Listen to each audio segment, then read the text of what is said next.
Oke, selamat pagi semua. Kembali lagi dengan kita di Ngobrol Ngalor Ngidul.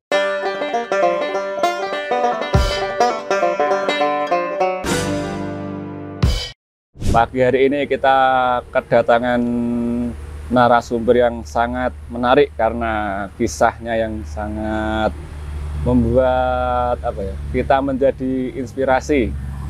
Dari cerita yang saya dapat, kemarin beliau telah mendapatkan tangguhan hutang sebesar 7M, tapi sekarang bisa melunasi dengan kinerjanya beliau yang katanya cuma dari jualan keripik dengan brand Kriwak.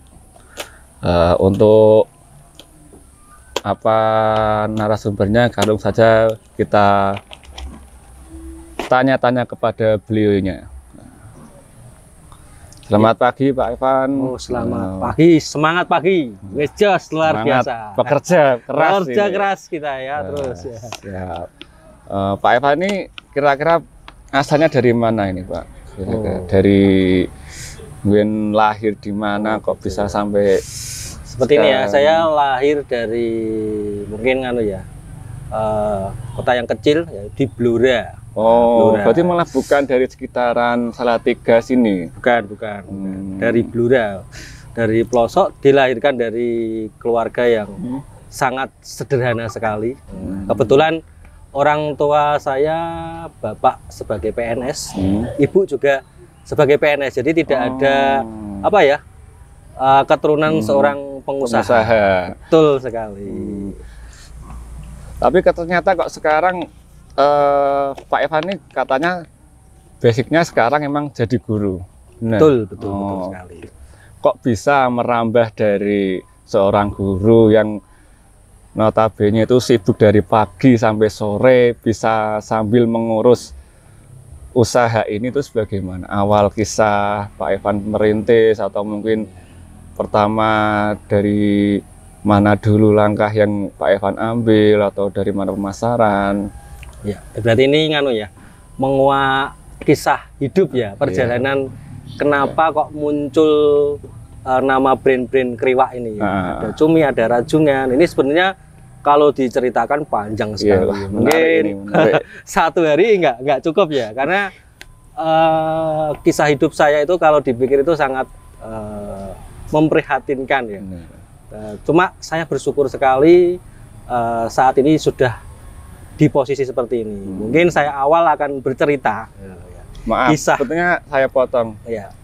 Yang utang 7M itu sebetulnya dari bisnis Kriwak ini atau bisnis yang lain, Pak Evan? Bukan ya. Dulu saya memang lain. Dulu saya itu pemain MLM. Jadi yang mungkin praumum.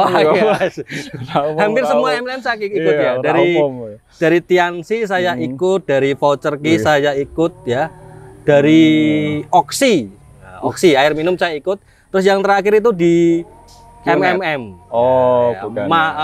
Manusia membantu manusia. Ya, jadi berarti hampir semua jaringan MLM itu hampir semuanya ikut. Mungkin kalau di Salatiga sudah tahulah nama saya gitu ya. Jadi kalau ini termasuknya bukan yang ecek-ecek, berarti udah leader yang tertinggi. Betul. Saya terakhir itu manajer 1K di MMM. Jadi 1000 jaringan.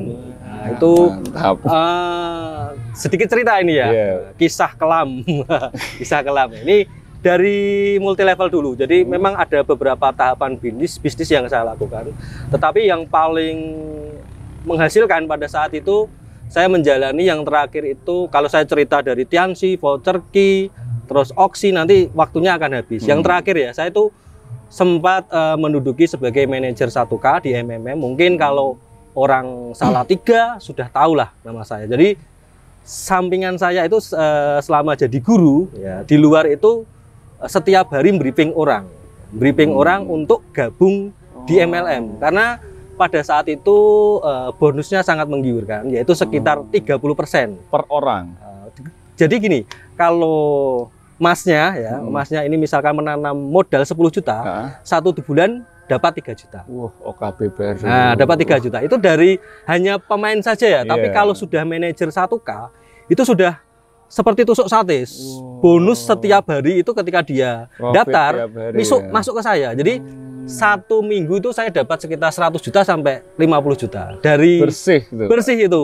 Nah, makanya semangat setiap hari. Yang ikut saya itu orang Kalimantan, Papua, terus polisi, tentara, Korim itu juga ikut ke jaringan saya. Nah, tapi dengan berjalannya waktu, saya kan tidak tahu ya, namanya bisnis ini ternyata termasuk salah satu bisnis money game ternyata ya.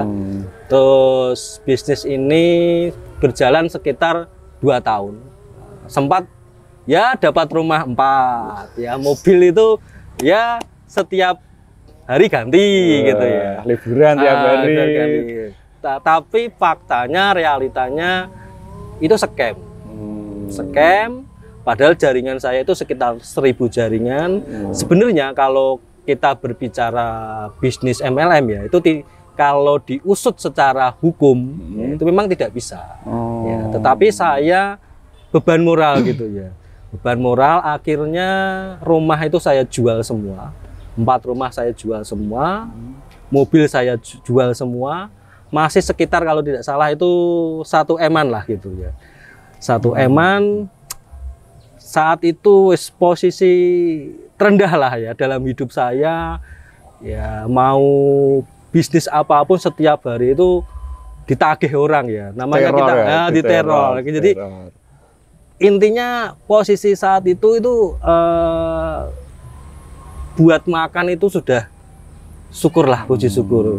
Tidak memikirkan untuk mengembangkan bisnis dan lain-lain. Kenapa tidak mengembangkan? Karena setiap hari orang meneror saya gitu.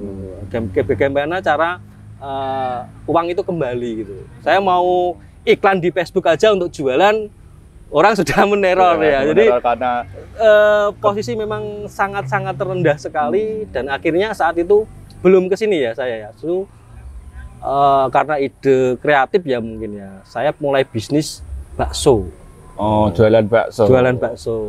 Itu pun karena apa ya?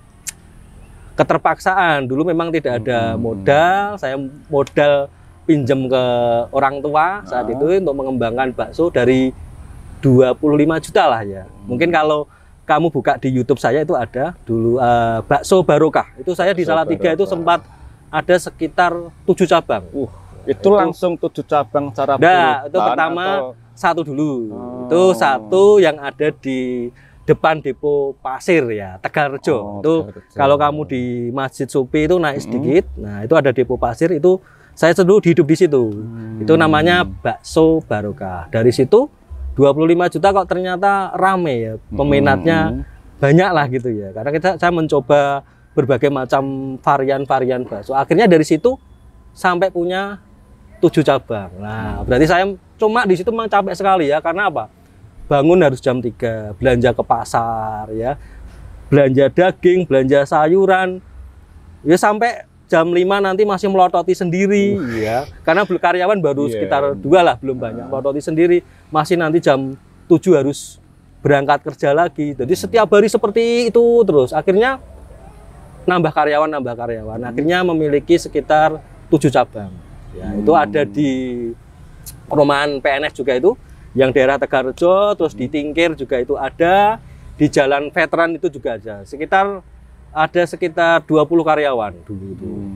Nah, dengan berjalannya waktu, akhirnya tahu sendiri ada dampak yaitu COVID ya berarti. Iya, betul. COVID ya, pengaruhnya besar sekali. Saya kira itu cuma 1 bulan atau 2 bulan ya. Ternyata bertahun-tahun harus gaji. Harus gaji apa ya? Begitu banyaknya karyawan ya, sampai mau bertahan berapa gitu ya, 25. 10 juta ya saya mainkan di Binari pada saat itu. Itu bisa 4 jam 5 jam habis.